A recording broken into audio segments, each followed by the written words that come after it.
Hello everyone, guys. My name is Amit Kumar Singh and I'm your master teacher at Vedantu. And here we're going to have the discussion of KVPY 2020 SX Part 2 Mathematics. So, guys, we are going to have a discussion over one of the very beautiful applications. So, now let's just quickly see to it.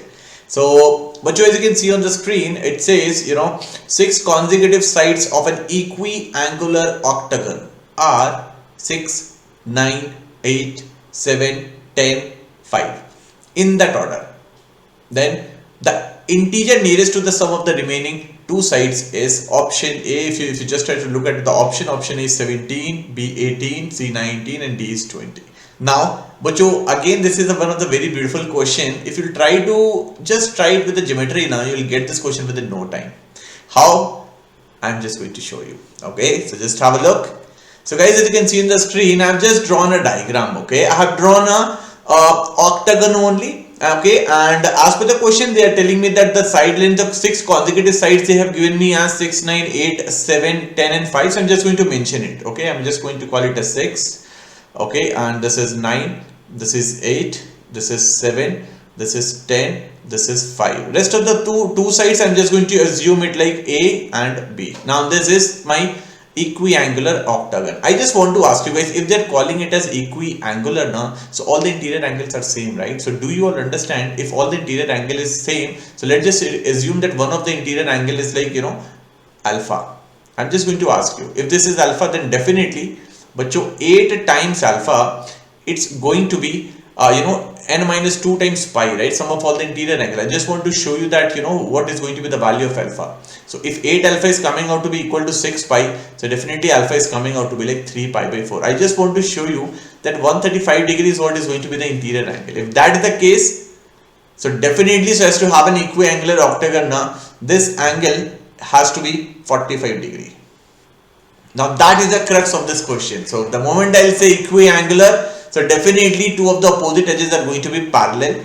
Okay, definitely it is going to be out of octagon, two opposite edges are going to be parallel, right? So the moment I will say this 45 degrees. So guys, the side length which is having a length of 9, I hope all of us will agree that this length is going to be like 9 by root 2. Similarly, by symmetry, this length is also going to be like 9 by root 2. Similar thing are going to happen corresponding to each of the sides. So yes, if the next slanting edge length of octagon is like 7, so this length is going to be like 7 by root 2, and this is also going to be 7 by root 2. Reason, the interior angle is 135, so just this angle is going to be 45, which is why 7 by root 2, 7 by root 2. Similar thing is going to happen corresponding to rest of the two edges, 5 by root 2, 5 by root 2, and similar thing will happen to B also, right? So it will be like B by root 2, and this is also going to be B upon root 2. The moment you will have this, I hope you can clearly imagine a rectangle corresponding to this equiangular octagon as shown in the diagram. Okay, as shown in the diagram. The moment you can assume this, so guys, I'm just going to apply the logic of the property of rectangle, right? That means the length of the opposite edges are equal, right? So opposite sides are of equivalence. I'm just going to equate them. Since I wanted to find out the value of A and B, so this is what the thing that I'm going to apply. So to me, quadrilateral A, B, C, D, is going to be a rectangle. The moment I'm assuming this, guys, I will just equate the lengths of the opposite edges. So yes, to me, AB length will be equal to CD. So I'm just going to compare them. So AB is coming out to be what? 7 by root 2 plus 10 plus 5 upon root 2, and this length will be equal to CD length, and that will be like 9 by root 2 plus 6 plus B upon root 2. I hope all of us can see that.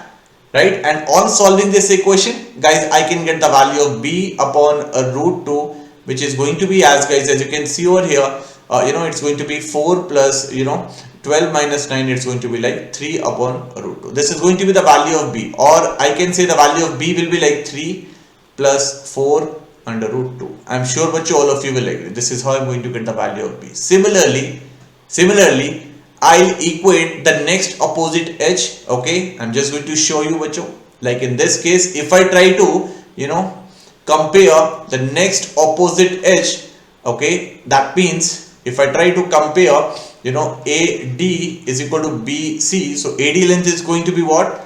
9 by under root 2 plus of 8 plus of 7 upon under root 2.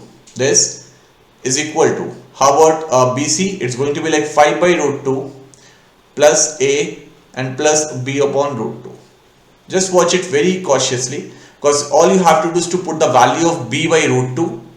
This value we have already found out in the previous relation, 4 plus 3 upon root 2. So I'm just going to put it over here. So as you can see, 16 upon root 2 plus 8 is equal to 5 upon under root 2 plus A, and I'm going to put the value of B upon root 2, which is 4 plus 3 upon root 2, right? So I'll just put it over here. 4 plus 3 upon under root 2. Basically, I'm trying to find out the value of A. Guys, just try to have a look. Can I say A is coming out to be like what? 8 by under root 2 plus of 4. Can you all see this? 8 by under root 2 plus of 4. Or I can also say it is coming out to be 4 plus 4 under root 2. So this is the value of A that we guys are having. Now, question is saying that what do we need in this question? The integer nearest to the sum of the remaining two sides. So basically we want the value of A plus B. Okay, and if you have seen, B value is coming out to be what? 3 plus 4 root 2. So if you try to add A and B, it is giving you 7 plus 8 under root 2. Now it's all about putting the value and getting the answer. So if you try to simplify 7 plus 8 root 2, it comes out to be around 18.3. So the nearest integer, if you'll ask me, nearest integer corresponding to 18.3, it's going to be 18. So what option is going to be the correct one for this particular application? Guys, if you just look out at the option B is going to be the right one. That is 18. So but I'm sure all of you would have understood this solution. Okay, that was a very classic application of the geometry, and I'm sure all of you would have understood this part. So guys, just stay tuned. We'll be coming up with more applications. See you again. Thank you.